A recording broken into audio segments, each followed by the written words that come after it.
Hi, this is Anna. It is day 3 of coming back from 100 hours of meditation, 10 hours a day in 10 days. And so much has changed. I'm a new person and big decisions have been made. I think before I speak, which anybody who knows me, I don't do that. I think out loud, talk really fast. My mind is a mile a minute. It's as if I tried to keep up with my mind, with my mouth, which is a difficult thing when the mind goes so fast. Everyone who knows me is like, you're different.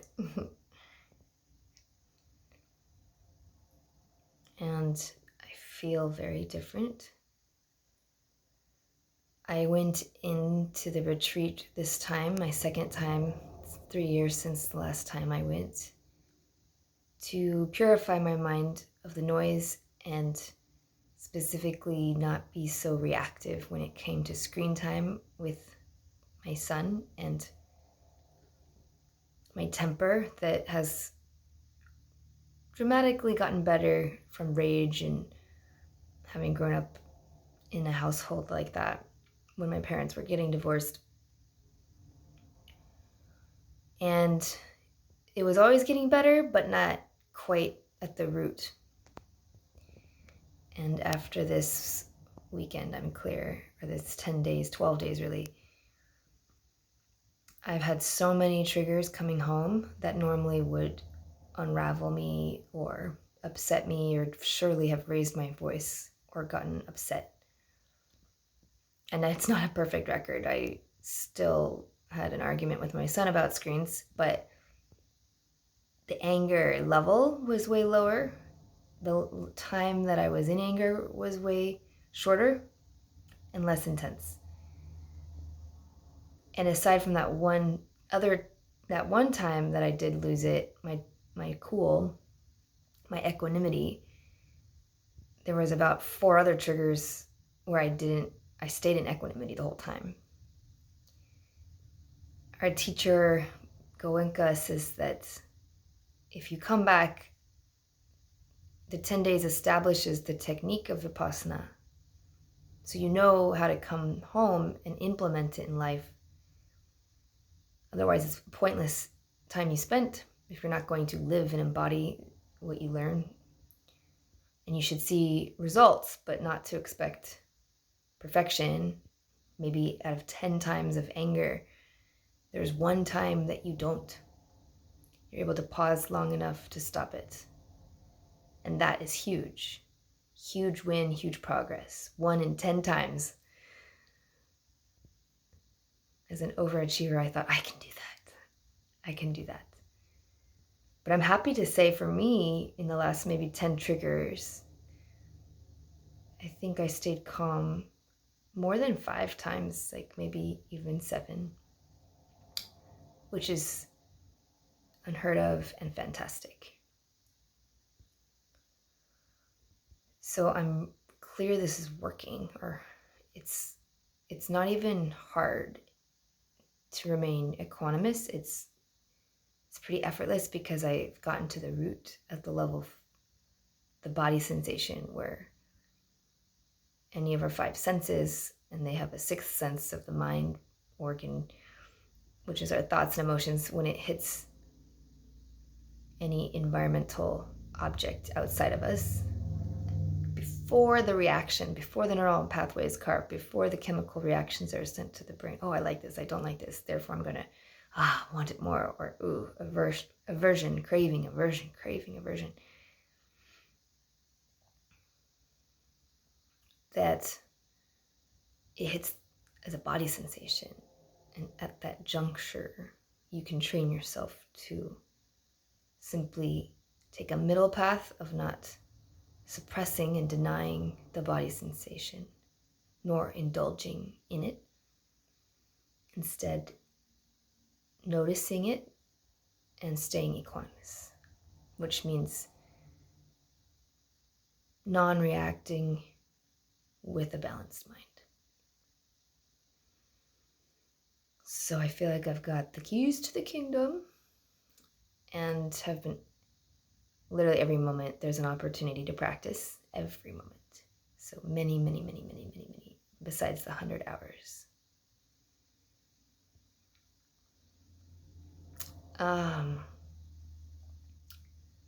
So I'm pleased to say that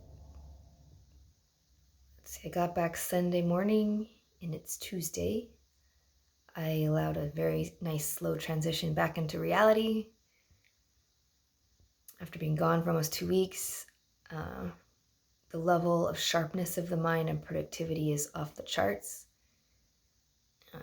If I went through the 150 some odd emails in both my inboxes, a couple hours with precision. I unsubscribed from 10 newsletters. There was all this clutter I could now see. One of the biggest changes is I have 2 energy masters that I love and have gotten me to where I am today. And one of them is in conflict a little bit with this practice of adding a layer of reality, then really being with the here and now body sensations as they are. And so after 10 years of being a devotee in that path, I am closing that chapter and again honoring all the people I'll still hang out with, all my community there. But I'm not going to teach or continue developing in those practices because this is simply more effective in what I want, in staying peaceful, in triggers, in not getting what I want, in the suffering and misery of life, still able to go inside and be peace, happy. That's power. That's true success. And all the ways that I have been craving, I had no idea why I could never be satisfied in how much I made in my business, even though I've hit 6 figures multiple times. I'm like, how much do you need? I need to make 20 million. I need to do this, that. But knowing inside that wasn't what lit me up or motivated me. And it's just another rat race at a different level, not of interest. But I didn't know what to focus on to express my soul's expression, so I just tried everything and got burned out as a do-gooder again, as a passion seeker, unaware that the whole time I'm inside of craving, trying to fill the feeling of a sensation I would get if I made that money, if I had that album produced and went on world tour concert, if I did all these experiences. When I got to the root, this is just the mechanism of misery, of craving. The next achievement gets stale, the next achievement gets stale, the next achievement gets stale. Oh, freedom to see that it goes to suffering. So I really awakened to these ultimate truths of, we call it anicca, which is impermanence. Everything arises and passes away. So not to get attached to whether it's my identity, my image I've created of myself to uphold, that if anything messes with that and I try to protect it, I get super attached, right? That causes misery. For the images I have for my son that I've created that I want to uphold in the public eye, that when he's not, I'm embarrassed, I'm upset. All inside a selfish ego love of expecting something in return. The trap, I see the trap, and it's wonderful to not just get it intellectually, but feel it in the body, so that now that I'm home, what I want for my son is no longer gripping me. I'm not attached to the outcome, forcing my way. With my husband, I'm not expecting him to be someone he's not.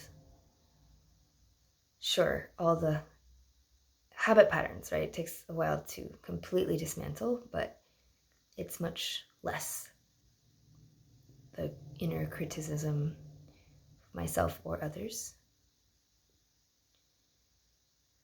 And it's like there's a reservoir of love and peace inside I can fall into that doesn't require my gurus or going outside myself to depend on for.